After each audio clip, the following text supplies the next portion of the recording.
In a peaceful suburban neighborhood where life moved at a gentle pace, the streets were lined with neatly trimmed lawns and colorful flower beds. It was the kind of place where people waved to each other as they passed by. Children played outside until dusk, and everyone seemed to know one another's names. Sarah Thompson lived here with her husband James and their 2 kids. She was known in the community for her kindness and dedication to helping others. Whether it was organizing food drives, volunteering at the local library, or simply lending an ear to someone in need, Sarah always found ways to make a difference. James, on the other hand, held a position that commanded respect. He was the police commissioner of the city. Though his job often kept him busy, he made sure to prioritize family time whenever possible. The couple had built a happy life together, raising their children in a safe environment far removed from the chaos of urban crime. Their home was modest but warm, filled with laughter and love. To anyone who knew them, the Thompsons appeared to be living the perfect life. One sunny afternoon, Sarah decided to run some errands. After picking up groceries and dropping off a few books at the library, she headed back home. As she turned onto her street, something felt off. There were too many cars parked near her house, cars she didn't recognize. At first, she thought maybe there was a block party or a neighborhood meeting she hadn't heard about. But as she pulled into her driveway, her heart sank. Parked right in front of her house were 3 police cruisers, their lights flashing ominously. Before Sarah could step out of her car, 2 uniformed officers approached her. One of them held up a piece of paper while the other spoke firmly.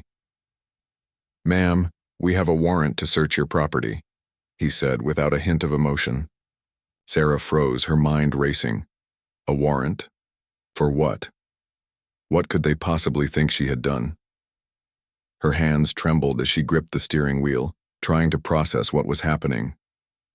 "Can you tell me what this is about?" she asked, her voice shaky. The officer hesitated for a moment before replying. "We're investigating suspicious activity. You'll need to cooperate." Sarah wanted to argue, to demand more answers, but she knew better than to resist. Instead, she nodded silently and stepped out of the car. The officers escorted her inside, leaving her standing awkwardly in the living room as they began searching through drawers, cabinets, and closets. They moved methodically, almost robotically, paying no attention to her protests or questions. Every item they touched felt like a violation of her privacy, a breach of the sanctuary she had worked so hard to create for her family. As the minutes dragged on, Sarah grew increasingly anxious. Her thoughts drifted to her children, who were due to come home from school soon. How would she explain this to them? What would the neighbors think? She glanced out the window and saw a small crowd gathering outside. Some of them looked concerned, while others seemed curious, whispering among themselves. The sight of strangers gawking at her misfortune made her cheeks burn with embarrassment. Desperate for help, Sarah reached for her phone, only to realize it wasn't in her pocket. It must have been left in the car during the confusion. Frustrated, she called out to one of the officers. "Can I please use my phone? I need to call my husband." The officer hesitated again, but eventually handed her a device warning her not to interfere with their work. With trembling fingers, Sarah dialed James's number. When he didn't answer, she left a voicemail, doing her best to stay composed despite the turmoil swirling inside her. "James, something's happened. The police are here. They're searching the house. I don't know why. Please come home as soon as you can." Hanging up, Sarah took a deep breath and tried to steady herself. She reminded herself that mistakes happened, that surely this nightmare would end once James arrived and sorted things out. Until then, all she could do was wait and hope that her trust in the system, and in her husband, wouldn't be misplaced. But as she watched the officers continue their intrusive search, doubt crept into her mind. Why hadn't anyone explained what they were looking for? Was this really just a misunderstanding? Or was there something more sinister at play? The longer the ordeal went on, the harder it became to push aside the nagging fear that she might never get her normal life back. As the search continued, Sarah's heart pounded in her chest. Every creak of the floorboards, every rustle of papers being shuffled through, felt like a punch to her stomach. The officers moved through her home with cold efficiency, opening drawers, inspecting shelves, and even peering under furniture. Her once tidy house was quickly descending into chaos. Books scattered across the floor, cushions tossed aside, and kitchen utensils left in disarray. Sarah stood frozen, watching helplessly as her personal belongings were handled by strangers who seemed indifferent to her distress. Her mind raced with questions. What could they possibly be looking for? She had nothing to hide, no secrets that would warrant such an invasion. Yet here they were, treating her like a suspect, tearing apart the life she had worked so hard to build. It wasn't just the mess that bothered her, it was the violation of trust. How could this happen? Was it because of James's position as police commissioner? Or was there something else entirely at play? The sound of her children's voices suddenly broke through her thoughts. They were walking up the driveway, laughing and chatting after a long day at school. Panic surged through Sarah. She couldn't let them see this. Not now. Not like this. Rushing to the door, she managed to intercept them before they entered. "Hey, sweethearts," she said, forcing a smile despite the storm raging inside her. "Why don't we go to the park for a little while, just until Daddy gets home?" Her oldest child, Emily, frowned. "But Mom, I thought we were going to bake cookies today. And why are there so many police cars outside?" Sarah hesitated, searching for the right words. She didn't want to scare them or make them feel unsafe in their own home. It's just a routine check, honey," she said finally. "Nothing to worry about. Let's get some fresh air, okay?" Though skeptical, the kids agreed, sensing that their mother needed a distraction. As they walked away, Sarah glanced back at the house, her chest tightening. She hated lying to them, but what choice did she have? This wasn't the kind of thing you could explain to children. Not yet, anyway. Back inside, the search intensified. One of the officers approached Sarah, holding her laptop and phone. "We'll need to take these for further examination," he said flatly, as if it were the most natural thing in the world. "What? Why?" Sarah stammered, reaching out instinctively toward her devices. These weren't just tools. They held memories, important documents, and private conversations. Losing access to them felt like losing a piece of herself. "They may contain evidence relevant to our investigation," the officer replied, avoiding eye contact. "But you haven't even told me what you're investigating," Sarah exclaimed, her voice rising.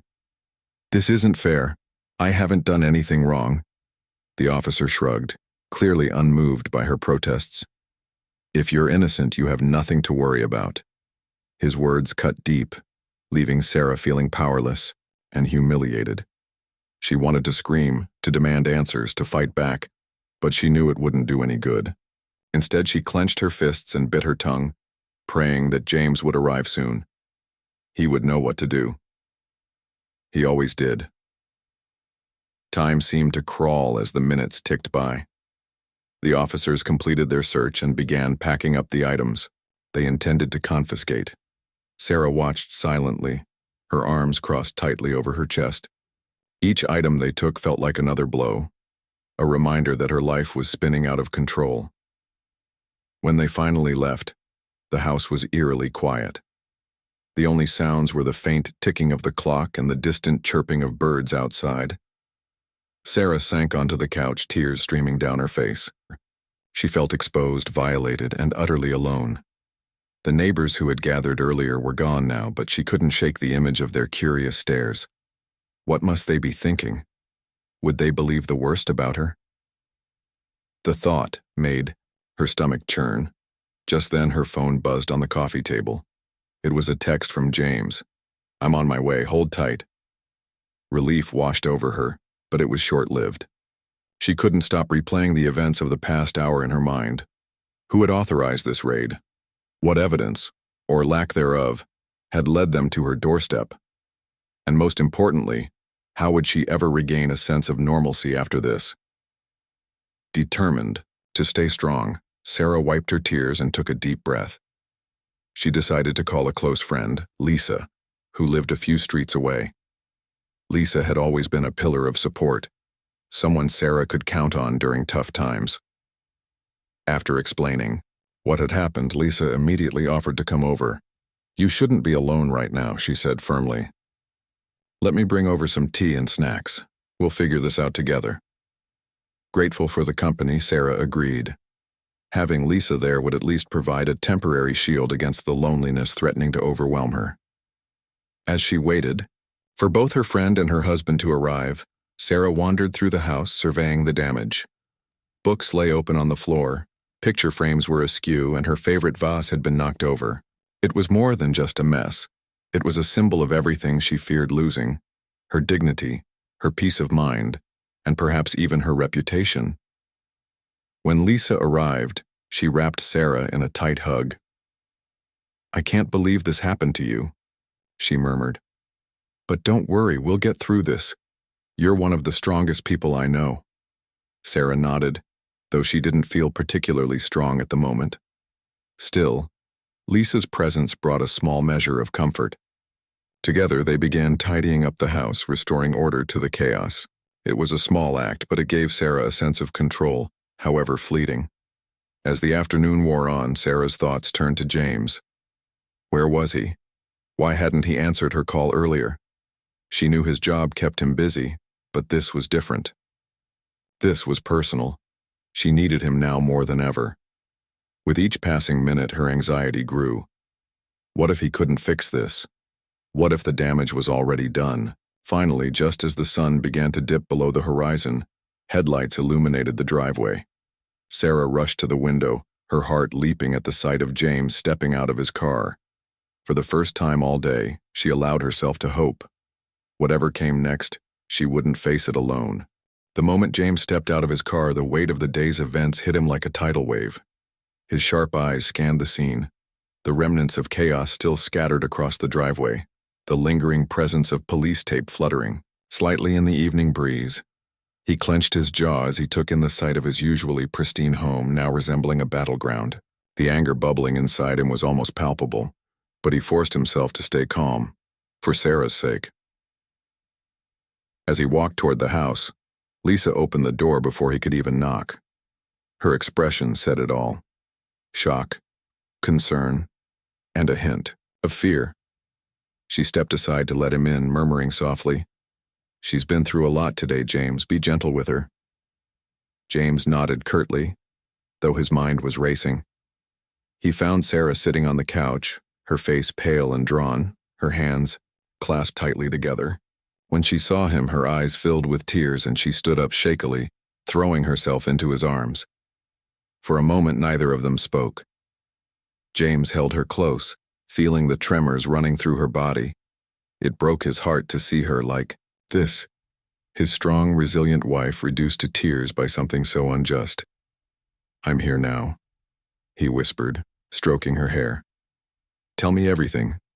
Sarah pulled back slightly, wiping her cheeks with the sleeve of her sweater. Her voice cracked as she began recounting the events of the afternoon. "They just came out of nowhere, James. They said they had a warrant, but no one would explain why. They searched everywhere, our drawers, your office, even the kids' rooms. They took my laptop, my phone. I don't understand what's going on." James listened intently, his brow furrowing deeper with each word. When she finished, he exhaled sharply, his fists clenching at his sides. "Did they show you the warrant?" he asked, his tone clipped. "Yes," Sarah replied hesitantly, "but I didn't get a good look at it. They wouldn't let me read it properly." Without another word, James strode over to the dining table where Lisa had placed the copy of the warrant left behind by the officers. He picked it up and began examining it closely. As his eyes scanned the document, his jaw tightened further. Something wasn't right. The language was vague, the charges nonspecific, and worst of all, it lacked the proper authorization signatures. This wasn't just sloppy work. It was incompetent, possibly even malicious. "Sarah," he said, turning to her, his voice low but steely. "This warrant is invalid. It's not signed by the correct magistrate, and the details are completely unclear. Whoever authorized this raid either made a massive mistake or deliberately tried to bypass protocol." Sarah's eyes widened in disbelief. "What does that mean? Are they allowed to do that?" No, James replied firmly. Absolutely not. This is a gross abuse of power, and I intend to find out who's responsible. He paced the room, his mind working overtime. Years of experience as a police commissioner had taught him how to spot irregularities, but this went beyond negligence. Someone had gone out of their way to target his family, and he couldn't shake the feeling that it was personal. Was it retaliation for his recent crackdown on corruption within the department? Or was there something else at play? Before he could delve deeper into those thoughts, Detective Harris arrived unexpectedly. The officer stood awkwardly in the doorway, clearly uncomfortable under James's piercing gaze. "Commissioner Thompson," he began, his voice hesitant. "I wanted to personally apologize for any inconvenience caused today. We were acting on information we believed to be credible." James cut him off immediately, his tone icy. "Credible information? Do you even know what that means, Harris? Because from where I'm standing, this looks like a blatant misuse of authority. Who gave you this so-called credible tip? And why wasn't I informed beforehand?" Detective Harris shifted uneasily, avoiding eye contact. "Sir, we followed standard procedure. The warrant was issued based on evidence provided by—" "Evidence?" James interrupted again, his voice rising. "What evidence? My wife has done nothing wrong. You've invaded her privacy, disrupted our lives, and traumatized our children, all based on what? A hunch? A rumor? This isn't justice, Harris. This is incompetence." The room fell silent except for the faint ticking of the clock. Sarah watched nervously as tension crackled between the two men. She had never seen James this angry before, and while part of her felt relieved that he was taking charge, another part worried about the consequences of confronting someone within the department so aggressively.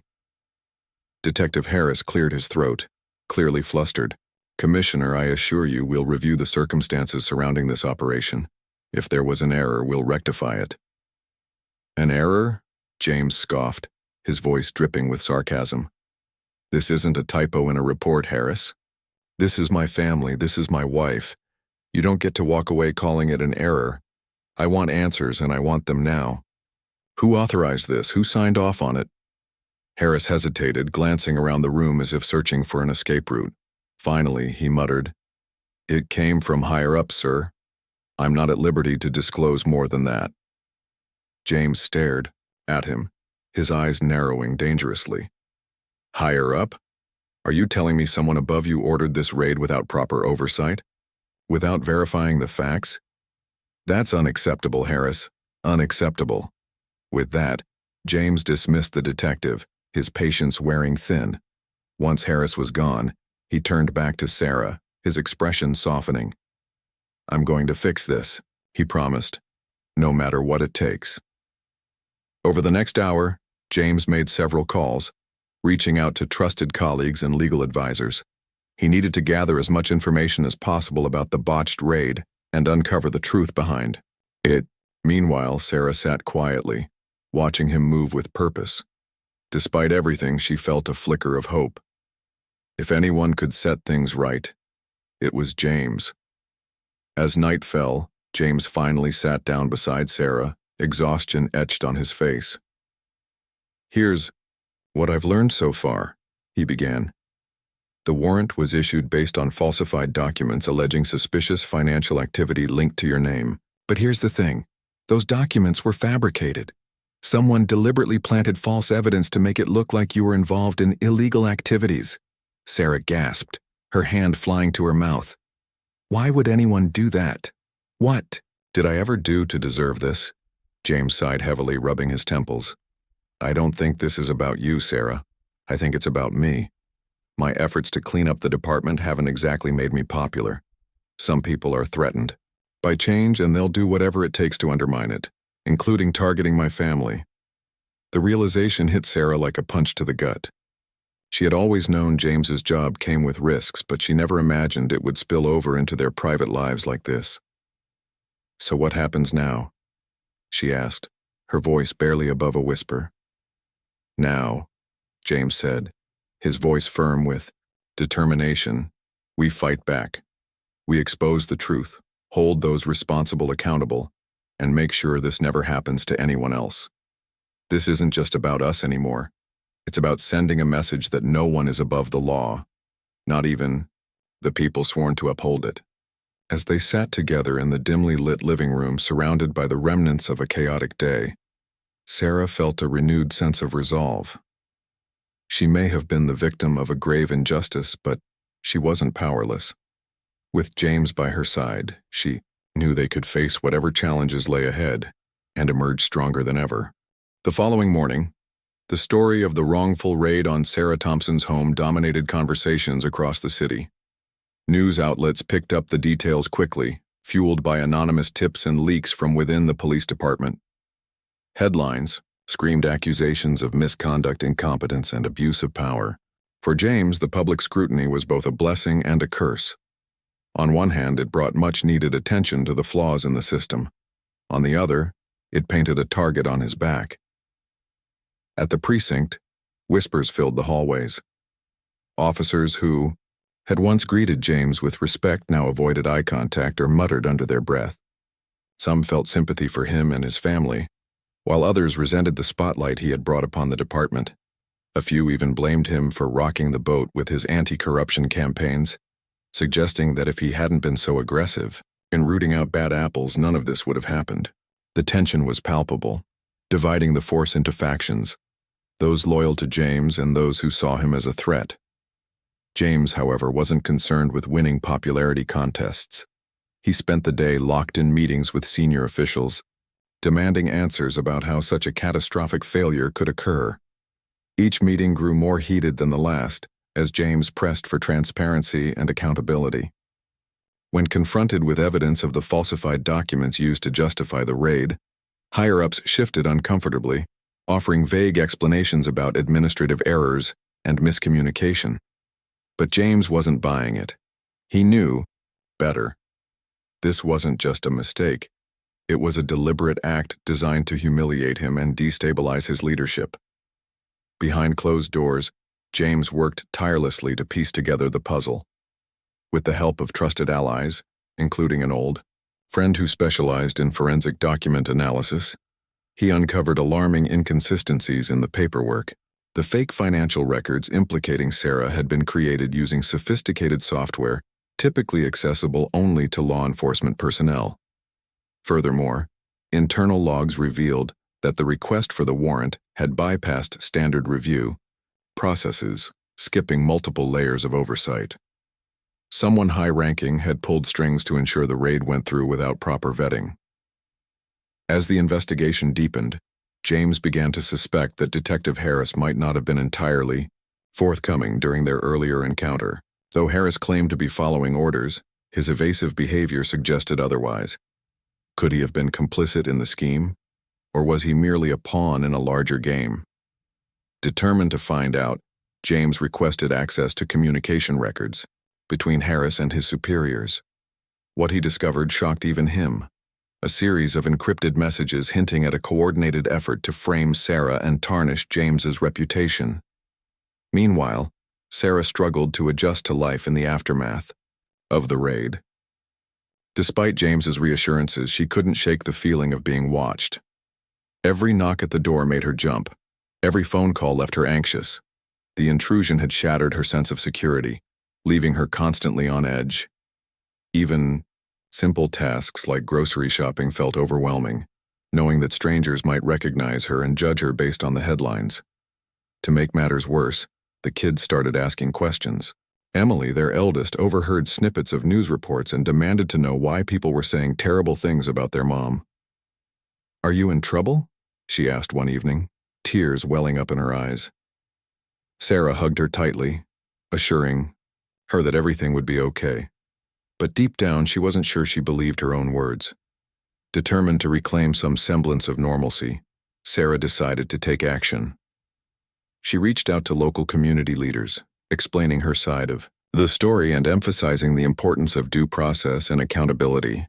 To her surprise, many rallied around her, offering support and solidarity. One neighbor organized a small gathering to show solidarity with the Thompsons, bringing food and kind words.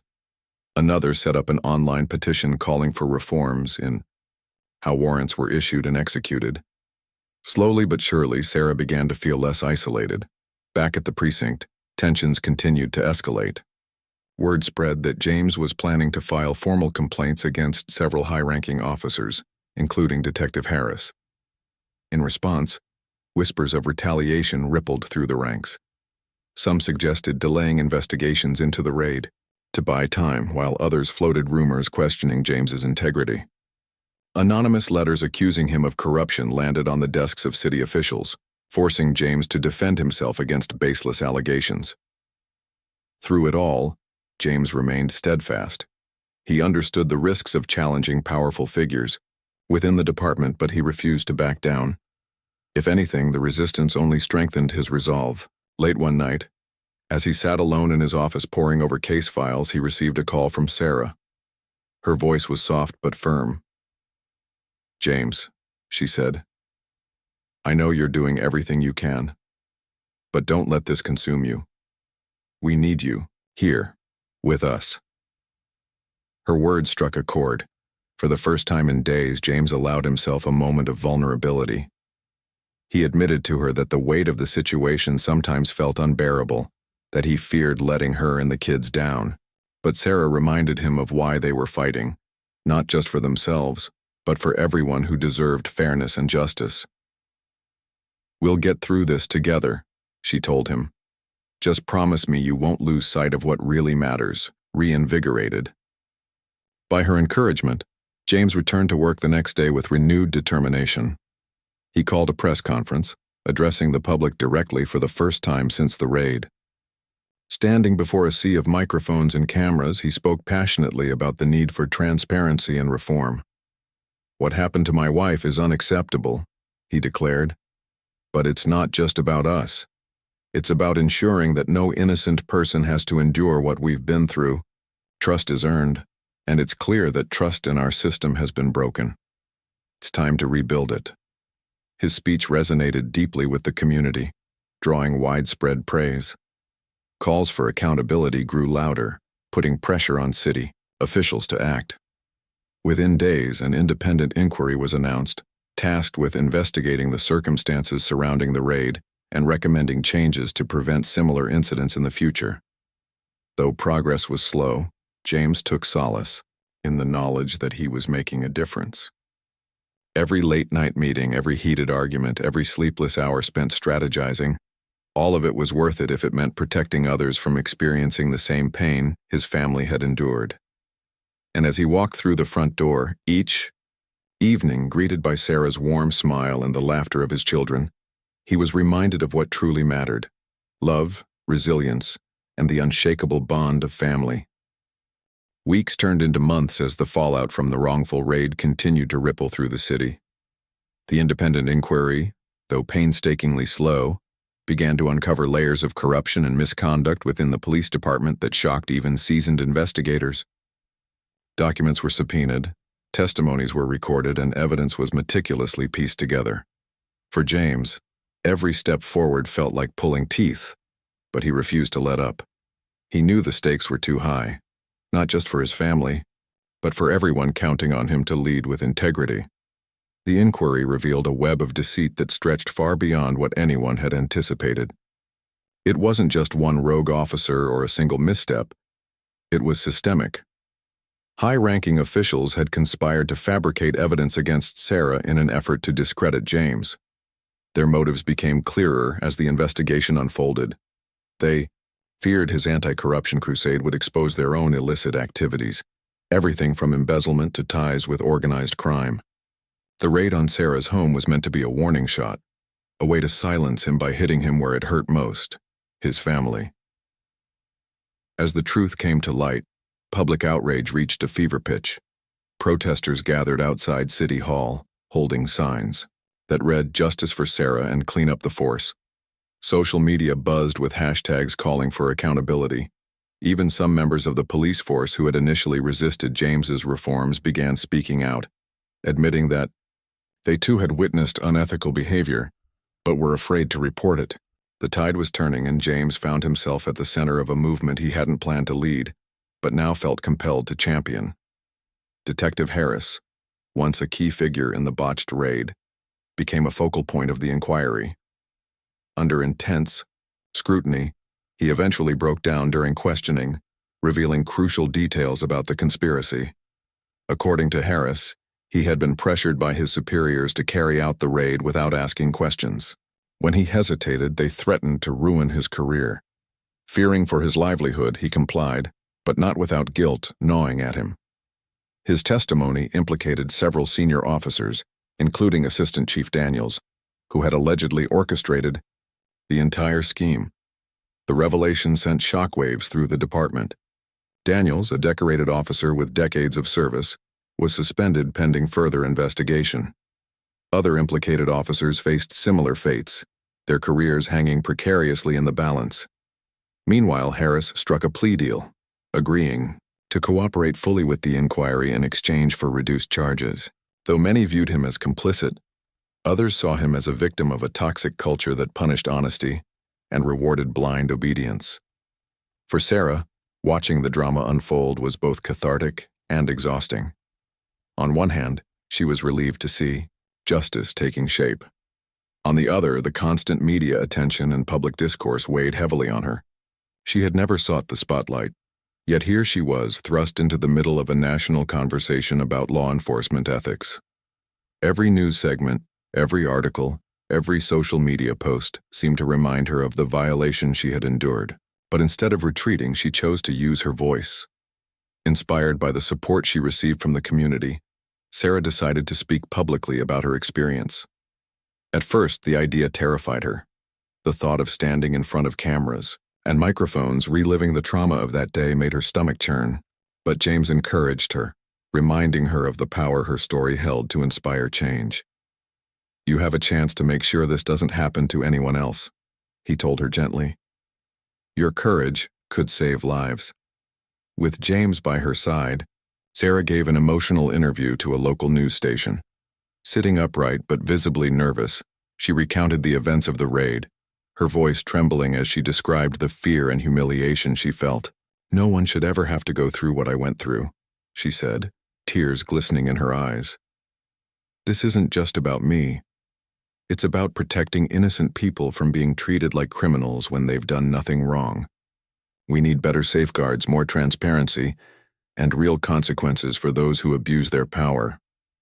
Her words resonated deeply, sparking a wave of empathy and solidarity. Viewers flooded the station with messages of support, sharing their own stories of injustice at the hands of law enforcement. Some recounted wrongful arrests, others spoke of harassment or profiling. What started as Sarah's personal ordeal blossomed into a broader dialogue about trust, accountability, and reform. In response to mounting pressure, city officials announced sweeping changes to departmental policies. New guidelines were implemented to ensure warrants were thoroughly vetted before approval, with multiple levels of oversight required. Officers involved in misconduct faced harsher penalties, and whistleblower protections were strengthened to encourage honest reporting. A civilian review board was established to provide external accountability, giving ordinary citizens a voice in how the police force operated. Though these measures were a step in the right direction, James knew the work was far from over. Corruption ran deep, and dismantling it would take time. Still, he allowed himself a moment of quiet pride as he watched the reforms take shape. Change was possible. It just required persistence and unwavering commitment. At home, life slowly began returning to normal, or at least as close to normal as it could be after such a harrowing experience. The kids adjusted to the new routine, though Emily occasionally asked why people kept talking about their mom on TV. Sarah handled these conversations with grace, explaining that sometimes bad things happened, but good people worked hard to fix them. Her resilience amazed James, who often found himself marveling at her strength. One evening, as they sat together on the porch watching the sunset, Sarah turned to James with a thoughtful expression. "Do you think we'll ever feel completely safe again?" she asked softly. James took her hand in his, squeezing it gently. "Probably not," he admitted. "But I think we can learn to live with it, to focus on the positives instead of the negatives. We've got each other. We've got our kids and we've got a community that cares about us. That's worth fighting for. Sarah smiled faintly, leaning her head on his shoulder. You're right, she murmured. And maybe this whole thing happened for a reason. Maybe it's a chance for us to make things better. Not just for us, but for everyone. They sat in silence for a while, letting the warmth of the setting sun wash over them. Despite everything they had endured, the pain, the betrayal, the uncertainty, they felt a flicker of hope. The road ahead would be long and challenging, but together, they believed they could overcome anything. After all, they weren't just survivors, they were fighters, and their fight was far from over. Months had passed since the wrongful raid on Sarah's home, and while the scars of that day would never fully fade, life began to settle into a new rhythm for the Thompson family. The independent inquiry concluded with damning findings: systemic corruption, deliberate falsification of evidence, and gross negligence in executing the warrant. Assistant Chief Daniels and several other high-ranking officers were formally charged, their careers ending in disgrace. Detective Harris, though spared from prison due to his cooperation, was dismissed from the force, a bitter end for a man who once believed he was serving justice. For James, the outcome was bittersweet. On one hand, justice had been served, least in part. Those responsible for targeting his family faced consequences, and sweeping reforms were implemented to prevent similar abuses of power. On the other hand, the ordeal had exposed cracks in the foundation of an institution he had devoted his life to protecting. It forced him to confront uncomfortable truths about the culture within law enforcement, truths he couldn't unsee or ignore. Yet despite the weight of it all, James found solace in knowing that his actions, along with Sarah's courage, had sparked meaningful change. The reforms didn't happen overnight. Drafting new policies, training officers, and rebuilding trust with the community required patience and persistence. City officials worked closely with advocacy groups, civil rights organizations, and even former victims of police misconduct to create a framework that prioritized transparency and accountability. Body cameras became mandatory for all officers, disciplinary measures were standardized, and an independent oversight committee was established to review complaints against the department. Slowly but surely, the tide began to shift. Sarah emerged as an unexpected leader in this movement. Her interview had struck a chord with people across the country, inspiring others to share their stories and demand better from those sworn to protect them. She joined forces with local activists, organizing town hall meetings and workshops aimed at educating citizens about their rights. Together, they pushed for legislation that strengthened civilian protections and ensured fair treatment under the law. Though speaking out left her vulnerable at times, Sarah embraced her role with quiet determination. "If my pain can help someone else avoid suffering," she often said, "then it's worth it." Her advocacy also brought healing. By channeling her anger and frustration into something productive, Sarah regained a sense of purpose. The fear that had haunted her after the raid gradually gave way to resilience. She no longer flinched at every knock on the door or felt the need to explain herself to curious neighbors. Instead, she stood tall, proud of the strength she had discovered within herself. James admired her transformation, often telling her how much she inspired him. "You're braver than I ever realized," he confessed one evening. "I don't know what I'd do without you." Their children, too, adjusted to the new normal. Emily and her younger brother Liam still asked questions occasionally, especially when news reports mentioned their parents' names. But over time, they learned to focus on the positives, the love and support surrounding them, the lessons their parents taught them about standing up for what's right, and the knowledge that their family had overcome something incredibly difficult, together. James and Sarah made a point to shield them from the darker aspects of the situation, emphasizing hope and perseverance instead. As the months rolled on, the Thompson household began to feel like home again. The chaos of the raid had given way to laughter, shared meals, and weekend outings.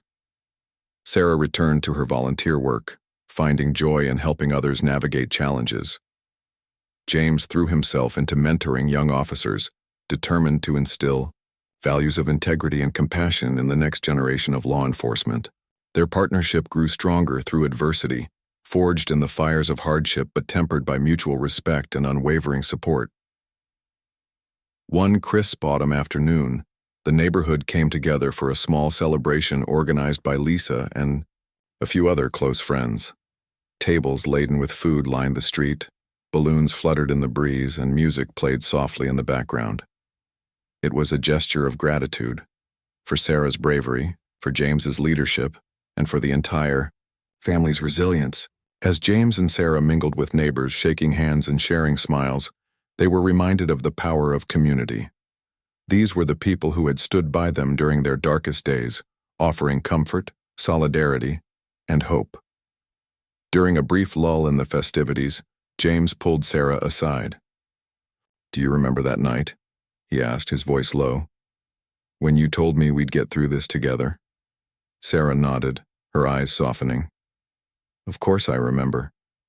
I just wanted to say thank you," James continued, "for being strong when I wasn't sure I could be, for trusting me to fix things even when everything felt broken, and for reminding me why we fight, for our kids, for each other, and for a better future." Tears welled up in Sarah's eyes, but she smiled through them. "We did it, didn't we?" she said, her voice steady. "Not perfectly, and not without scars, but we made it." James wrapped his arms around her, holding her tightly. "Yeah, we did. And we'll keep going, one step at a time." That night, as they tucked their children into bed and turned off the lights, James and Sarah sat side by side on the couch, sipping tea and reflecting on the journey they had endured. The road ahead wouldn't always be easy, they knew that, but they faced it with renewed optimism. They had weathered the storm, emerging stronger and more united than ever. Their story wasn't just one of survival, it was one of triumph, testament to the power of love, courage, and the unyielding belief that even in the face of injustice, good could prevail. Outside, the stars twinkled brightly in the clear sky, casting a gentle glow over the quiet suburb. Life had returned to its peaceful rhythm, yet it carried with it the echoes of a battle fought and won. For James and Sarah Thompson, the nightmare was over, but the legacy of their fight would live on, inspiring others to stand firm in the pursuit of justice.